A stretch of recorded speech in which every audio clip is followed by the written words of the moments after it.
Hey everyone, welcome to Teachers Love You Do Live PD webinars for teachers only. I'm so excited to welcome you to our amazing webinar. Please do share from which part of the world you're tuning from and what is your teaching role exactly.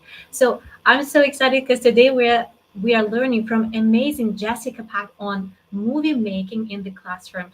And before I invited Jessica, I want to say hi to Anil. Thank you so much for joining us. I haven't heard from you for a long time. Please keep sharing from which part of the world you're joining us and what is your teaching role, because I love seeing my good Edu friends here and newcomers. Thanks to everyone who's going to watch us like a recorded version. I always say that. So, and I hope you're all doing and feeling well. I'm so excited to welcome and invite amazing Jessica. Jessica, welcome. Hi, how are you today? Hello, how are you? Thank you so much. I am so excited that you join us, and I just want to start this live with the words that Jessica prepared incredible weekly PD resource collection for you that we're going to share today, closer to the end of our amazing webinar. And I'm going to share with the resource link on YouTube. So if you're watching us on Facebook Live, please join us here because I've attached the links everywhere to my posts on Facebook, on Instagram. So I'm going to ask you one more thing, that please do take your highlights because it's going to be fantastic. Your highlights, your wows, your hows from this video session, and post them. I'm going to use this, my favorite running line, as we call this, and post this on Twitter because Jessica is super active on Twitter, on Instagram, and you can see here is the handle. And don't forget to tag me as well and use the hashtag teachers love do, and also movie making in the classroom because this hashtag is used by Jessica. And I'm going to pass this mic to you. Jessica, please give yourself a brief self introduction. We're so excited to hear all about you. Well, thank you so much for giving me the chance to share about movie making in the classroom. It's such a passion for me. I've been teaching middle school for 18 years, and I'm in California in the US, and I have a book that was my pandemic project, actually. So Wow. in between teaching on Zoom, I decided I really want to be able to share with others how to get movie making off and running in their classrooms. So that's been How my did you? passion. You're an incredible woman. How many children do you have? Could you share? I have no children myself, but Oh, in my really? classroom, we Yeah, have in the classroom. 120. Wow, fantastic. Yeah. I'm so puzzled that you've got some time, for making a book. I know you've told me that you're a book author. I was like, wow, because I'm super passionate about books and book authors. You deserve my highest respect because it takes so much time to create the book and it's so precious. And do you have the book? Could you share it with us? I do, yeah. I included some links to it on Wakelet, and shout out to the ISTE Books team for being so supportive and phenomenal. It's available on Amazon, Barnes and Noble, and of course through ISTE. So, Fantastic. yeah. When I was looking through your bio, you mentioned that your master degree in educational technology. Yes, I do. From Boise State University. Ed tech has always been a passion for me to be able to integrate that into the classroom. And just within that ed tech world, movie making specifically has been a place that I've considered kind of my wheelhouse. It's something that I love to do with kids. That's fantastic. You're also like you spend more than a decade working as a teacher consultant at Digicom Leaning, or a nonprofit aimed at promoting and supporting digital storytelling.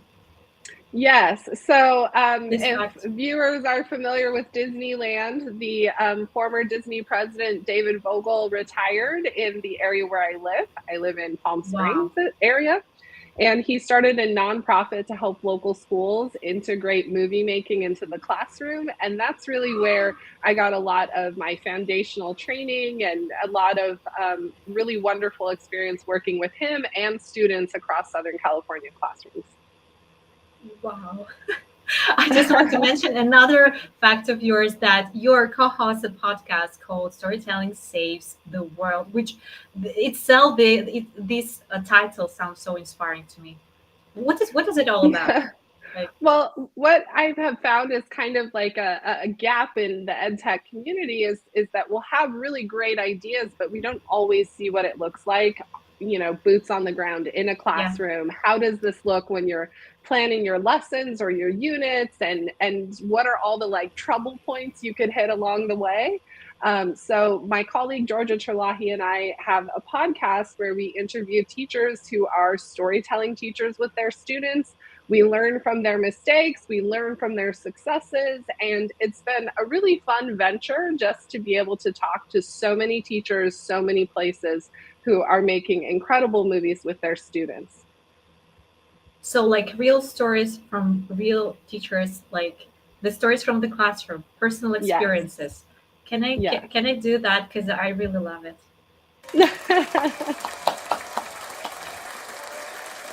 I really love it too. They're just really fantastic to give up their time to share. So hopefully listeners can check it out. I want to say and give a shout out to Mike. Thanks for tuning in. And I've seen that you comment my post on Instagram that you will join us. I'm also so excited to welcome Juan. I'm sorry, the wrong one. I'm mixing them up sometimes. Sorry. So, hello from Chile. Yay! I think we're ready to go. But before we dive in, as I promised, here one of my favorite questions that I would love to ask you, Jessica. What is inclusive education? What does it mean to you?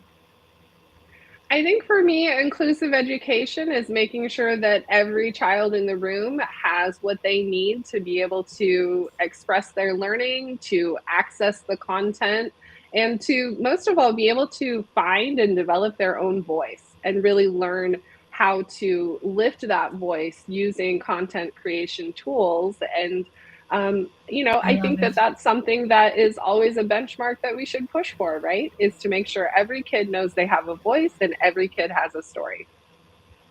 Another thing is kind of like this. This story, and this is so precious because when our students they leave us, like our classrooms, the only memory that they've got, of course, the emotions they got Yes. during this learning time with us, and also visuals, like visuals. And so my question is, what is movie making in the classroom all about? It like, is it connected with the idea that I just expressed, or it's something more, it's something different? I think at its heart, movie making is all about emotion. There's so Yeah. much that happens, which I'll share a little bit about a bit later, but there's so much Yeah. that happens in our brains chemically when we are interacting in a storified environment. And that all connects to our emotional state, right? So we remember the things that we have emotional tags with most strongly years later, right? So if we're able to create compelling learning experiences within the walls of our classroom that generate emotional tags for students, then we know that that learning will transfer beyond just that year, that room, that place, and it becomes part of who students are. And So now I for me, that's understand. really I'm sorry for interrupting. I'm so excited. And now I understand why Moving in the Classroom was published by Easty Books. Now I got it because it's so this idea, this thoughts that you brought, just oh my gosh, that's incredible. So are you presenting on Easty this year, right? I am, yes. I have a lot going on at ISTE Live this year. I'm so excited to connect with so many people. I have a few different sessions with my colleague Georgia Terlahi, and then a few different opportunities to interact with readers at ISTE Central near the bookstore. So that should be fun. And then I'll also be in the We Video booth doing some demos. Incredible work, incredible job that you're doing, Jessica. And right now I'm passing this mic and this floor to you, and I'm going to show your presentation. Now it's on the screen. Wow, it's so Perfect. beautiful. Well, thank you so much. My social media uh, handle is at Packwoman208. So I know Anna had already shared our handles, but I just really want to make sure that you know that I genuinely do love to connect with everyone everywhere about movie making. So please don't hesitate to reach out even after our time together is over for the day. So let's see. And First, Samantha has oh, joined. Probably you know her. oh, I do. Yes. That's one of my students. That's Oh great. my Hi, Samantha. God. Thanks for tuning in. That's Samantha's amazing. in college now and doing amazing, amazing stuff. So I had her in sixth grade. Oh, um, so as Samantha knows, and a lot of my other students, digital storytelling can take a lot of different formats. We know that it can be movie making, of course, but it can also be the visual arts, it can be podcasting, it can be video games, comic books. All of those modalities of storytelling are things that our kids really connect with, and that I think intelligent teachers leverage these things that kids love to be able to bring them into the classroom. When I was researching for my book, one of the um, definitions for movie making stories specifically that I came across, I just absolutely loved. This is from Daniel Koontz, who's a BBC documentarian, and he calls them multimedia sonnets from the people. And I thought, that's fantastic. That's poetry. That's centering the human element of who we are as individuals. And for me, that's really the calling card of movie making in the classroom. So fantastic. for our students today, we have this immediate capacity to create, right? Whether we're doing podcasts or we're making movies or we're posting on social media different moments or snapshots from our lives. We have so much creative potential. And I think as educators, it's really our job to help students see their technology and see their platform and be able to leverage it in a way that's meaningful and personal, and of course, used appropriately. So with Yes. younger children, especially in middle school, which is my grade range, social media sort of explodes for them, and it's brand new, and the temptation is there to maybe use it in not such a productive manner. And so, if we can teach them that that's their platform for their voice and help them create content that's appropriate, then that is absolutely a win for those students. I've been doing movie making for about 16 years. I've been teaching for 18. So over those years, movie making has looked a lot of different ways in my classroom. Everything from iPads to Chromebooks with shared devices, bring your own device, Oh my whatever we God. could get our hands Ah, on. Um, yes. you know, it's been a lot different over the years, but you know what? The heart of it is the same, and it really is all about the story and all about the student who's telling it. So, why is it so important that we tell digital stories? There's so many teaching strategies that it would make sense that over such a career span, I would switch things up, right? But for the last, 16 years, storytelling and specifically movie making has remained a pillar of my classroom. So, what is it that creates that to be such an important aspect of who I am as a storytelling teacher, of who my students are in our classroom experience? Why does it stick around? Well, the reasons are emotion and brain science, which we already kind of started talking about, right? Yes. There's Yes. a really good reason for us to tell stories and specifically make movies with kids. And it has to do with research that shows that our brains we learn basically from how we perceive the world plus our emotions. So those two things fit together. So, we've maybe heard that learning and emotions, those things are separate. Reason is free from emotion, but that's not entirely accurate. I think it's definitely compelling when we see that research shows that narrative stories actually provide a framework for our understanding. So I like this picture because it helps me conceptualize every story that we tell as a little bit more infrastructure that we have in our understanding of the world. And Wow. every time we tell a new story, we're wrapping those pieces around the infrastructure that exists so that we have a deeper, more holistic understanding of our world and whatever we're learning about. And I think this is why many parents will say, "Oh, why are my children playing video games all day?" Yeah. Well, the video games are a storified environment. So it makes sense that kids are attracted to that, because what they're really attracted to is the story and, of The course, game characters, mechanics. of course. But This, yeah, the characters yeah, and lots of things. yeah. So I just, I think that this is a great reason, and there's lots of research to back this up, that, storytelling creates sticky learning. And that's really kind of where we want kids to end up. We want them to have, learning experiences that they hang on to for years past the time that they would have been in our classrooms. And Jessica, So, here's another comment from someone so sweet. I just want to highlight that for you. oh, So happy and honored to have been yours. And this is, you see, this is like the evidence, and oh, that's so great. so Thank you, Samantha. sweet. You just made my entire morning. Well, Samantha made some amazing movie projects that my students actually still watch as inspiration for what they're going to create. So that's really cool.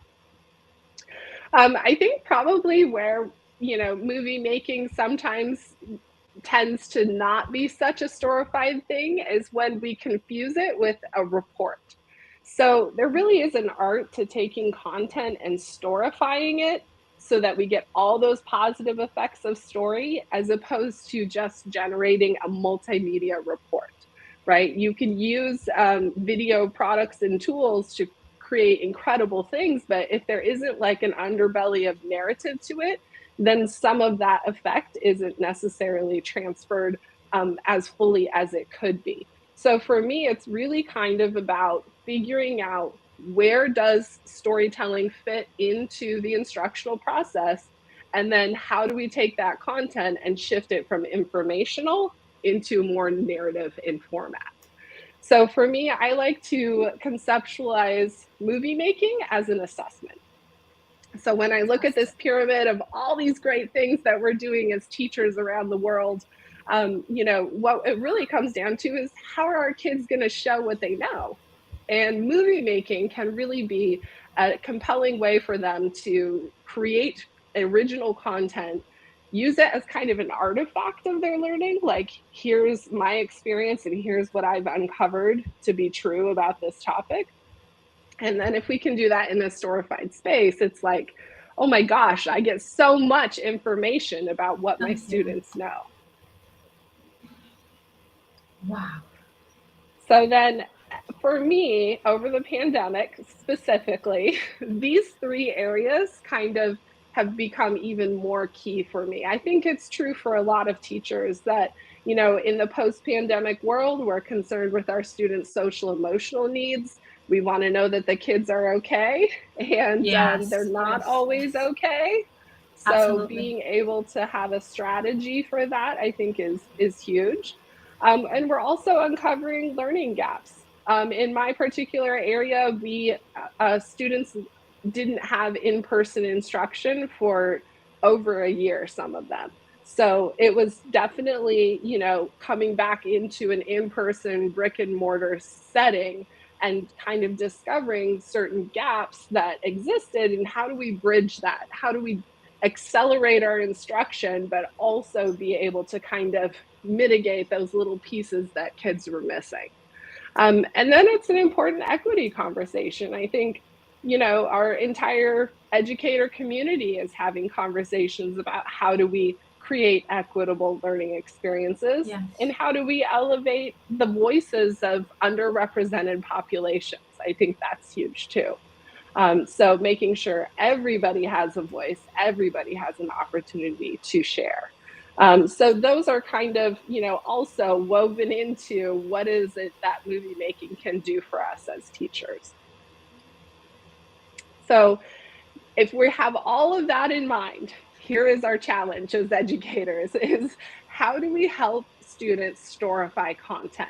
If I'm teaching math, I might not immediately see a story in ratios. If I'm Yes. teaching about keystone species in environmental science, maybe I don't immediately see a story there. Maybe I see more facts. If I'm teaching about, prehistoric man in history, maybe I don't so much see a story, I see mostly dates.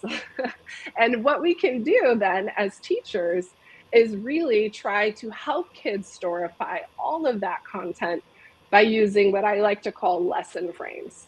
And lesson frames are basically a script template that you can rinse and repeat no matter what content or grade level you are teaching. So I'm going to show you a few examples of how these sentence frames work, where they fit into the instructional process, and also what they look like as a finished product. So first, let's take a look at the product, and then I'll show you how we got there. Wow. This particular piece is called an I Am poem, and this particular poem is I Am Salva.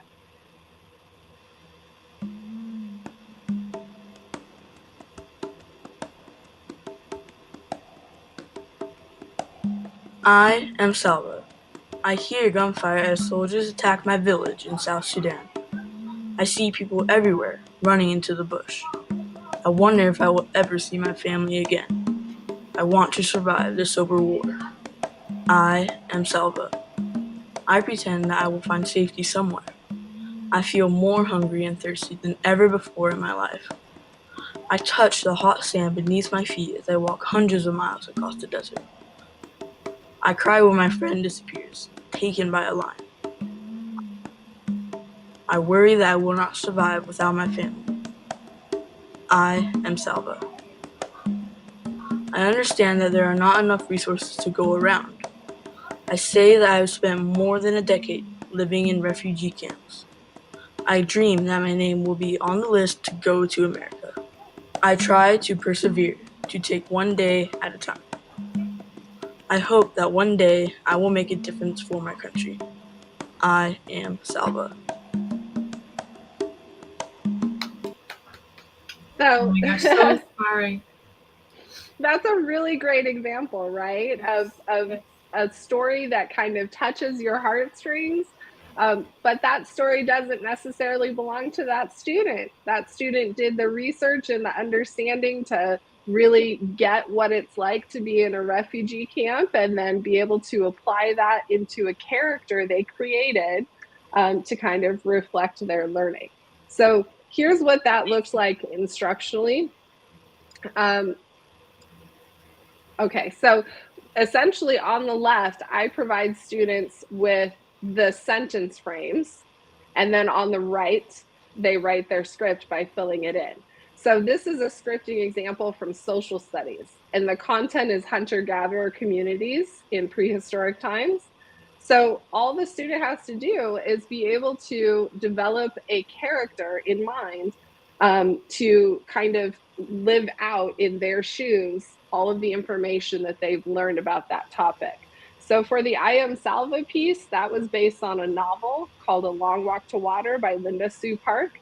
It was our novel study that we did in our sixth grade English class. And then students at the end of the novel had to really use economy of detail and shrink the whole story down into like a very small package. How would they communicate the heart of Salva as a character and really the substance of what he went through? Um, and then in social studies, you know, we use the exact same script template, the exact same lesson frame, but this time we're writing about prehistoric man and we're looking at the hunter-gatherer lifestyle. So this is kind of my jam. This is what I love, something that I can take and use again and again and again and just switch out the content each time. So Once the again, give me just a second. Because I just want to highlight that this is one of the best examples that I've ever been shown or seen anywhere of social emotional learning in action. Like, amazing. oh, that's fantastic. Thank you. Well, you know, what I really love too is just the idea that kids can get really good at this. Because if we give them one chance a year to make one movie project, it's going to take a long time. Some of it won't be that great. And it's not really helping us with that emotional brain chemical interaction that we were talking about before, because that's like a one and done experience. But if we give them multiple opportunities throughout the entire year to become really good at storytelling and to be familiar with the storytelling structures like this I Am poem, they're going to get really good at what they create. And they're going to have lots of emotional tags throughout the year, and lots of points of sticky learning that they'll be able to retain. Fantastic. So a lot of storytelling has to do with emotion, which we've been talking about. If Yep. you look at any Pixar short, which I love Pixar shorts, who doesn't? The reason that we connect with them so well is that they have this emotional story structure that's predictable. We start out with sort of an inciting incident. What are things like for this character? What's going to change? And then we build tension as they face challenges and things get more complicated and it's a little bit, uncertain. How is it going to turn out? And then eventually we get to this moment of revelation or deeper understanding, Yeah. or maybe even a triumph of the human spirit moment where we're just like, oh, yes, we've won. Yeah, um, yeah, it's the best. The best. I tell you, yes. just I know that. Well, and that's the universal story structure, right? We can take that and apply it to anything, which is why you'll notice on this sentence format, there's 3 different colors for the 3 different phases of storytelling. So essentially, students start out with really sort of on the surface information, and the place they end up is for the deepest, most revelatory information. So they kind of understand that you start slow and then you go deep. And that's really been effective to creating really high quality Yeah. learning experiences. Oh my gosh, Samantha. Yes, I still remember that book. That's. I'm And it's speechless. worth It's so knowing that, sweet. like, the last time Samantha was in reading that book, it was, let's see, 6 years of Can you imagine high 6 school and years? middle schools. Plus, I think she's in her second or third year of college now. So that's a Samantha, long how old are time you? ago.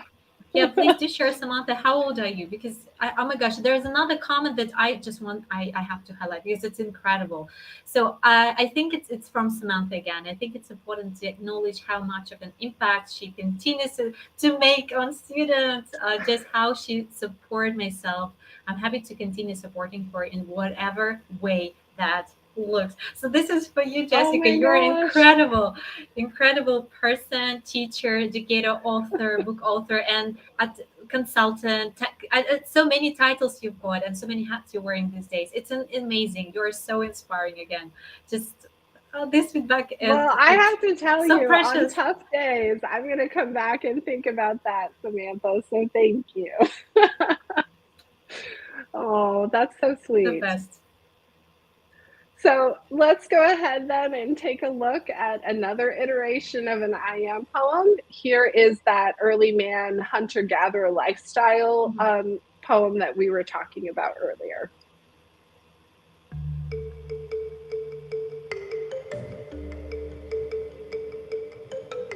I am a hunter-gatherer. I wonder where I will migrate to. I hear the sound of fire crackling, hopping, and hissing. I see a land bridge to an unknown place. I want to find resources. I am a hunter-gatherer. I pretend to be invisible when hunting for food. I feel desperate to collect enough resources. I touch blood, juice, and juice from berries when I paint cave walls. I worry that I will run out of resources. I cry when my family members die. I am a hunter-gatherer. I understand that we must keep migrating to find more things to survive. I say that it will be so much easier to settle down in one place. I dream I will survive long enough to see my family grow. I try to find another blade core that I can use to make tools. I hope to make a good impression on my leader so I can become one someday. I am a hunter-gatherer.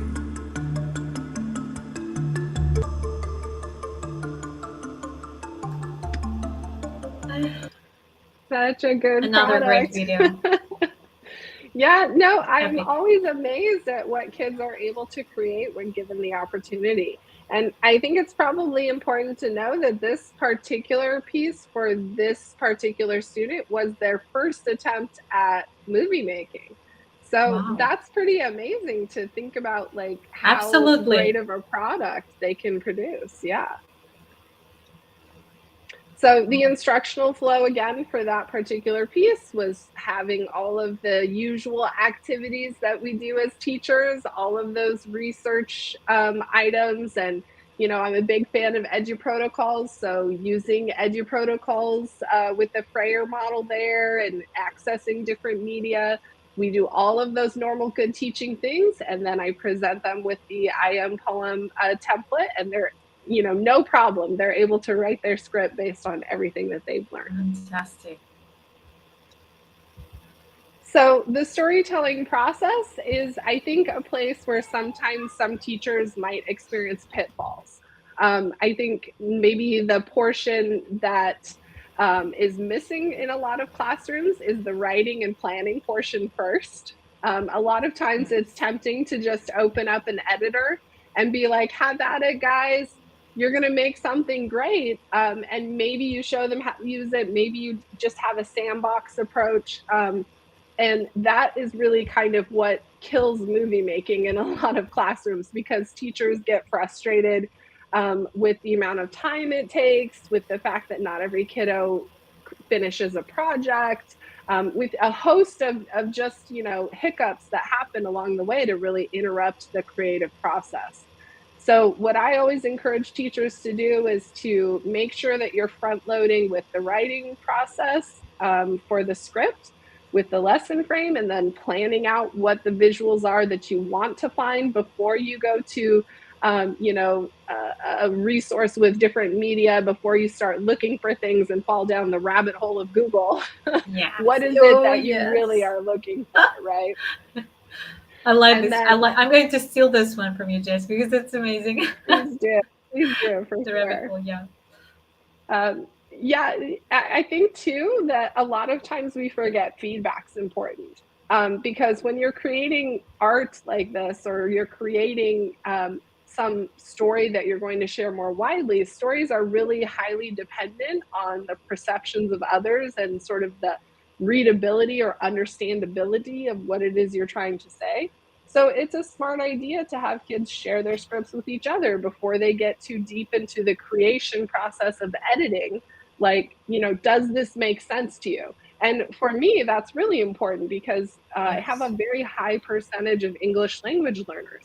A lot of my students, their first language is Spanish.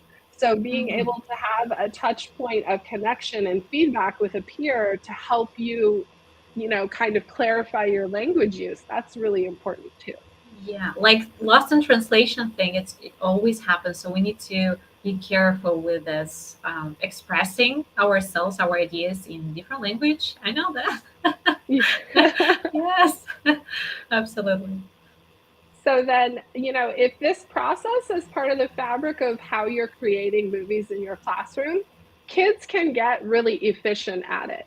So for example, the I Am poem from, you know, this slide, it took 3 class periods to create, which for us, a class period is 50 minutes.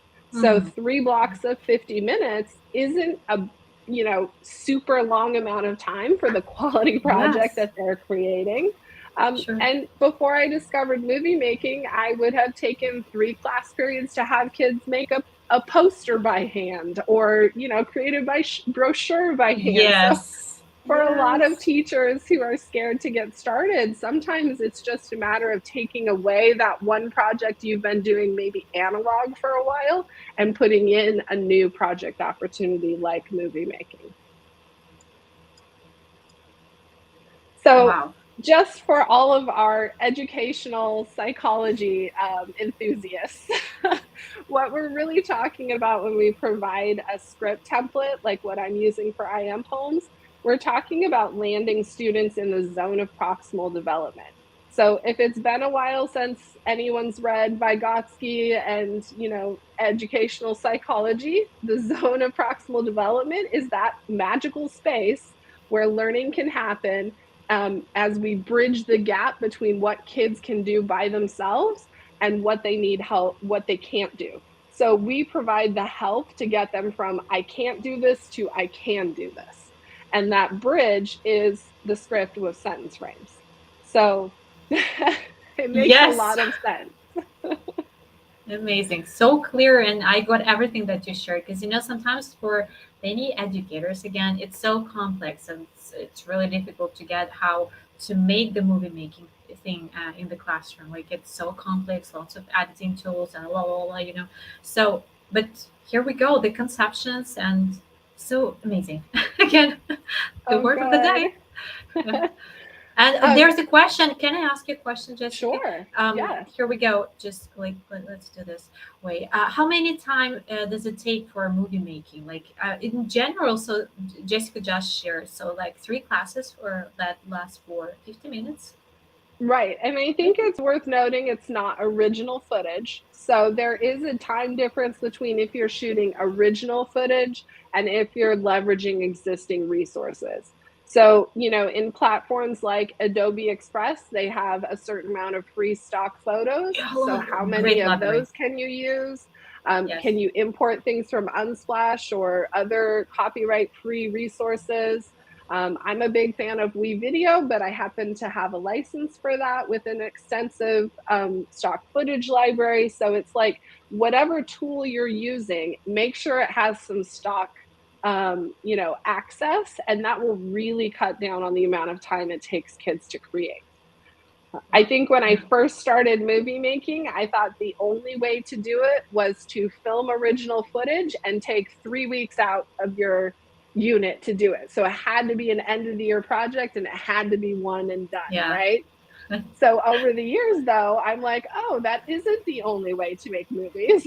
There are much more efficient ways to do it. And this lets me plan at least one movie project, every unit or so in instruction in both subject areas. So hopefully that helps. Thank you for your question, Anu. Thanks. Yes, thank you for that. So I have one more lesson for you I'd like to share with you today. It's called the In My Time project. So we'll go ahead and look at the finished product and then I will show you how we got there.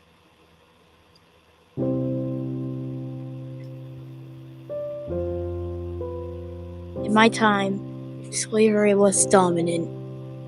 In my time, the trade was on. In my time, escaping was the only choice. So I went to college and studied, and I wrote books and made inventions, and I talked to the president various times so I could show Black significance. Today I inspire and motivate. Today I show we are smart too.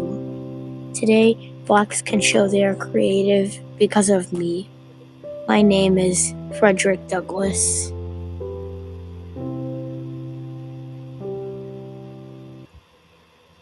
So Wow. again, a super great product, and it's really only 45 seconds long. So that's a great snapshot of learning and the amount of research that went into that for that student to be able to understand the historical context of their figure, to be Yeah. able to talk about what's happening politically at the time the person was alive, what are their achievements, and then take that and apply it to today's world.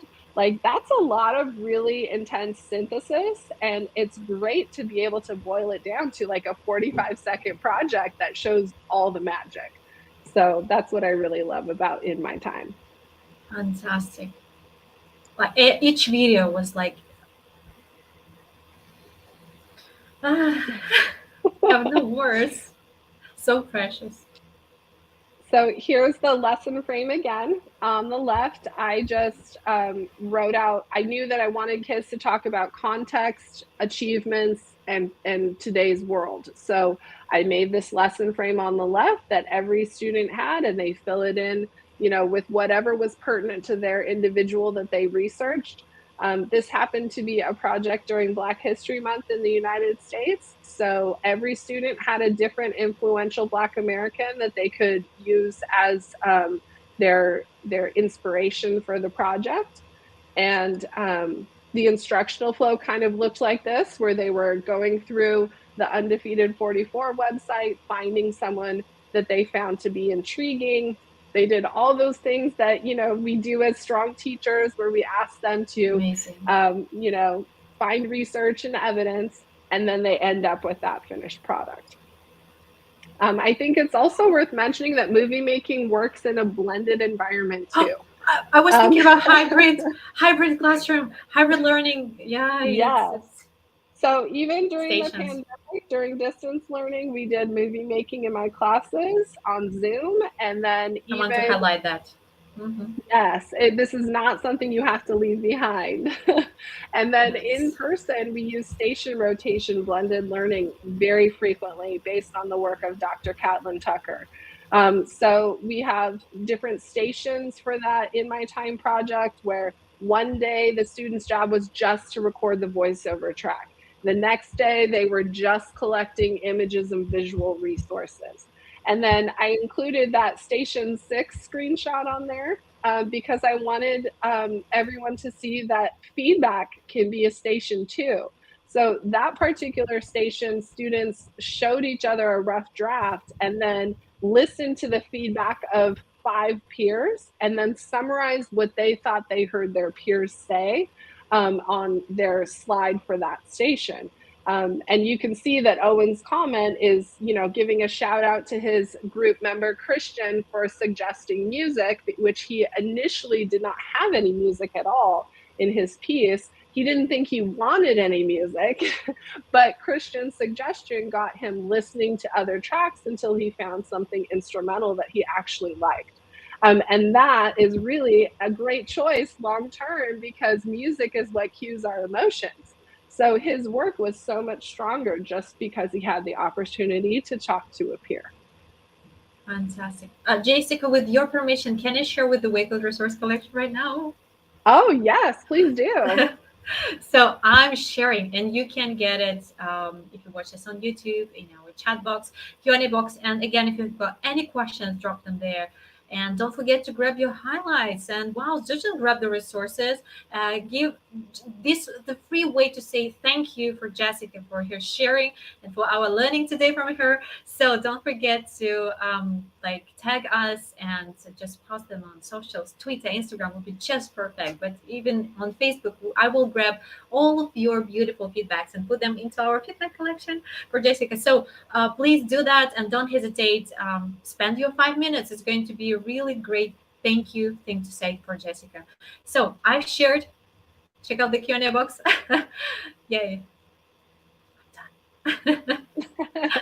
Thank you so much for sharing that.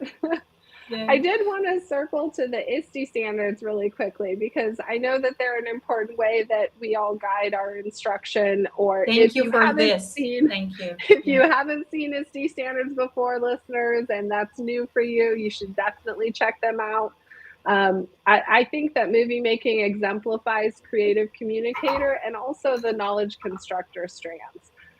So I just really think that that is another great piece of justification for why we need to give kids the opportunity to strategically choose their tools and make all kinds of choices to be able to bring stories to life and generate that original content. Actually, creativity, this is the very first word that came to my mind whenever you start sharing with the videos, with the processes. It's my favorite word, I should say. Well, and anyone who's ever been in a video editor knows there's lots of tools, lots of effects, lots of options, right? So there is a special quality to students being able to look at the array of tools at their disposal and choose the exact right tool in the exact right moment to bring their message to its best version. Yeah, there is a question from me, I think. What digital tools are used for producing these movies? I think you mentioned, Jessica, Adobe, right? Yes, Adobe Express is a great opportunity, and it's free for education. So that's a great starting You place. can be certified. Yes. Yeah. So And just then there's WeVideo, of course, that has a free version, and then also a paid version that's a little more robust.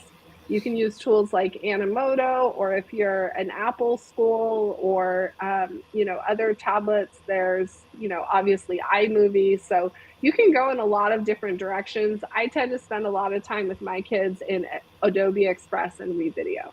So thank you. whatever works for you. So I guess where I'd kind of like to wrap things up is just taking a minute to really talk about cultural relevancy. And anyone, who is teaching post-pandemic kids can tell you that it's really more about connections than content right now. We Nobody need has to shared have, this idea before. Like I love this one. oh my goodness. Fantastic. Well, Yes. stories from the trenches of the classroom is just that we need strong relationships with kids in order to get them to want to be in our learning environment.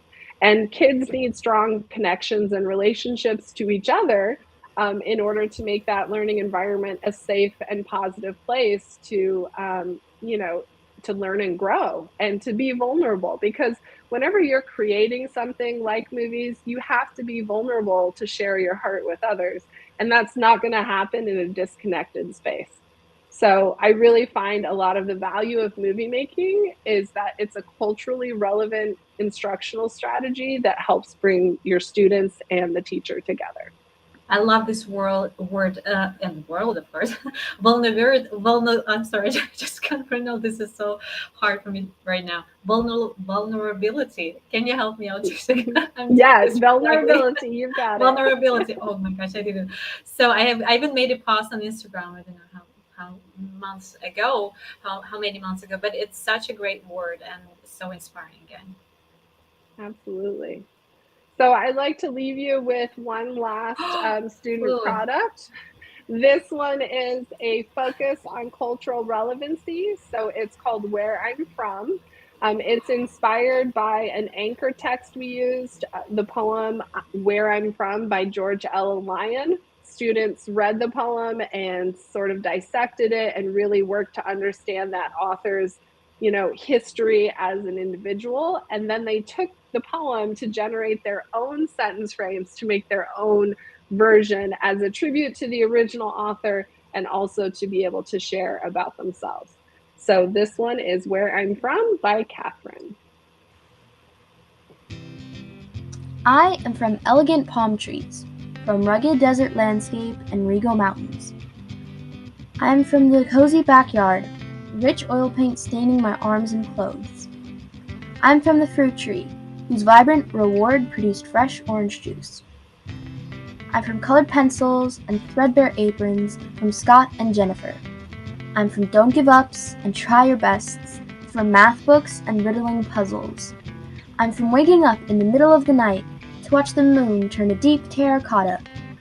I'm from mac and cheese and lemon iced tea, cannonballs in my grandma's turquoise swimming pool. From dinner table talks about how was your day to debating over social issues and our meaning to life. In my head these memories spill forth, a wave of joy to meet the sands of time. I'm from that water, a collection of droplet moments, adding to the ocean of my family.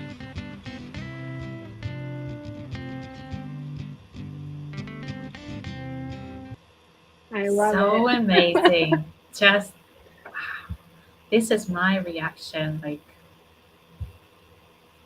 I, I really love what kids are able to create. It never fails, no matter what project we're working on. It, inevitably turns out in a way that surprises me for every single kid. And every kid, even though we're using the same sentence frames a lot of the time, every kid's story is unique, and every student's finished product is just individual unto themselves. So it's really wonderful.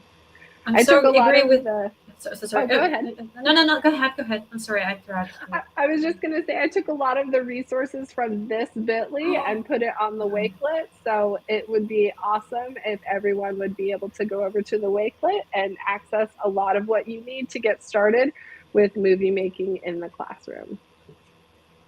And So before we like came so close to the um, goodbye part, I just want to highlight the comments. So agree with being so poetic and creative, loving these ideas. And with Olga, hi Olga, thanks for joining us. High quality video, professional. They look professional, like, and the concepts, the idea is so smooth and nice, and we could everyone could understand the this flow, the ideas, again, the thoughts, and so impactful. And also from Samantha, again, for you, Jessica, so proud of you. Ah, thank you, Sammy. you're amazing, Samantha. Thank you so much for joining us. It's like you highlighted our webinar today live and days, and thank you so much. So I'm passing the mic to you, Jessica. Would you like to mention the book?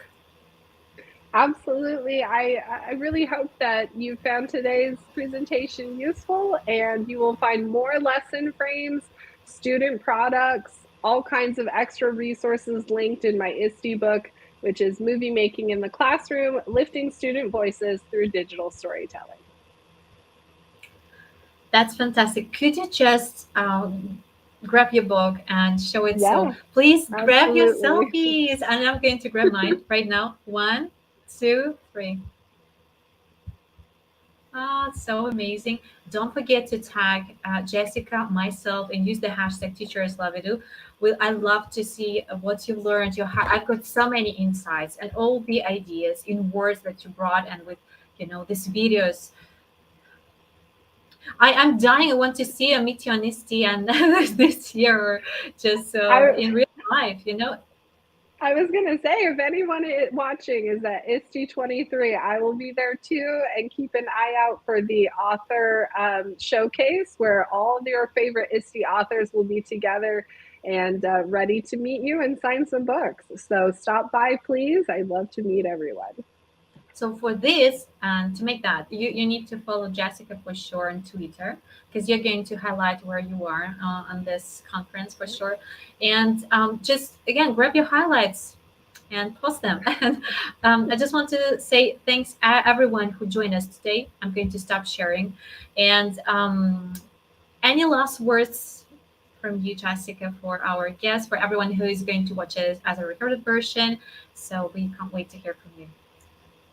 Well, I would just say to be brave and to, jump in with both feet and give kids the opportunity to tell stories, because they will always surprise you, and it will be worth every second of your instructional time, I promise. Thank you so much for letting me share today. It was incredible. It was amazing. I'm going to clap again. Yay! Thank you. Jessica, I'm so grateful that you shared today. And there are mil of gracias. I don't know what Spanish came out, but thank you so much. And another wonderful evening. Thank you so much, Olga. So, you're all amazing. I wish you have a great day, and thanks to everyone who joined us on Sunday. And wish you have a great day, a great week ahead. And on this positive and lovely note, I'm going to say goodbye and thank you again to everyone who joined us. To amazing Jessica. Oh, we can't wait to. I can't wait to get your book. By the way, I want to. Whenever I have this option available for me. Anyway, so thanks everyone who joined us, and see you in next live video webinars. Don't forget to hit the like button here and subscribe to the channel. Stay tuned and stay safe for sure. So bye everyone, and stay tuned.